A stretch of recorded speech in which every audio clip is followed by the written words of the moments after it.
अस्सलाम वालेकुम। आज हम देखेंगे प्लेस वैल्यू। चूँकि टेट और डीएससी के अंदर प्लेस वैल्यू के ऊपर भी सवाल आ रहे हैं, तो बच्चों को कुछ मिसकॉन्सेप्शंस थे इसके अंदर, तो मैं वो बताने की कोशिश कर रहा हूँ। ये टॉपिक्स आपको ये 3 भी क्लासों में काम आएंगे, 6, 7, 8th क्लास में भी काम आएगा। तो सबसे पहले ये देखेंगे कि अंडरस्टैंडिंग कॉन्सेप्ट 1452 के अंदर अपन देखेंगे कि प्लेस वैल्यू किस तरह से देखी जाती है। आसान तरीका ये है, आप नंबर्स को क्या करिए, इस तरीके से एक्सपैंड कर दीजिए 1452।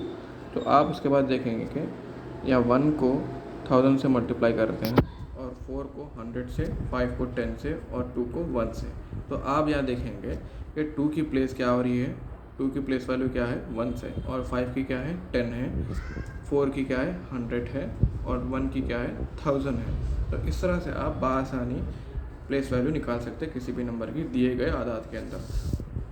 अगर आपको सीक्वेंस याद करना है तो आप इस तरह से याद कर लीजिए, क्योंकि यूजुअली लाख तक ही पूछता है, तो आप याद रख लीजिए। 1 पहले आता है, फिर 10 आता है, फिर 100, फिर 1000, फिर 10,000, फिर 1 लाख, इस तरीके से आता है। बट यहाँ पे एक डाउट बच्चों का ये है, यहाँ तक तो सबको मालूम है, यहाँ तक सबको मालूम है, बट यहाँ पे एक मैं आपको सवाल पूछूंगा, उसका जवाब आप दीजिए। What is the place value of 3 in the given example below. 10.3 है यहाँ पे। 10.3 के अंदर 3 की प्लेस वैल्यू क्या है पूछ रहा हूँ। तो आप कैसा मालूम करेंगे 3 की प्लेस वैल्यू? तो आप नीचे एग्जाम्पल दिया गया है, उसको देखिए, समझ में आ जाएगा। एग्जाम्पल में देखिए 0.123 है, तो यहाँ पे 0 की तो हमको पता है कि 1 से 0 टाइम्स 1। उसके बाद यहाँ पे डेसिमल आ रहा है, डेसिमल के बाद 1 into 10th plus 2 into 100th plus 3 into 1000। तो उसकी प्लेस वैल्यू को आप अगर आदाद में लिखेंगे तो इस तरह से लिखेंगे कि 0 को तो आप 1 के लिख 1 से मल्टीप्लाई कर रहे हैं, तो वह डेसिमल है, डेसिमल के बाद 1 इंटू 1/10 लेंगे, उसके बाद 2 इंटू 1/100 लेंगे, उसके बाद 3 इंटू 1/1000 लेंगे।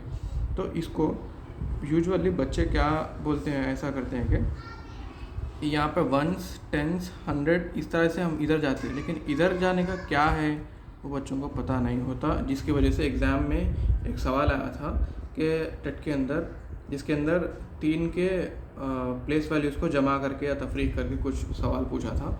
तो वो सवाल करने से ना हासिल रहे बच्चे। तो आप इसको एक मरतबा देख लें, अच्छे से समझ में आ जाएगा। अगर अंडरस्टैंडिंग के लिए लिख लेना चाहते हैं तो स्नैप ले लें, आसानी से समझ में आ जाएगा।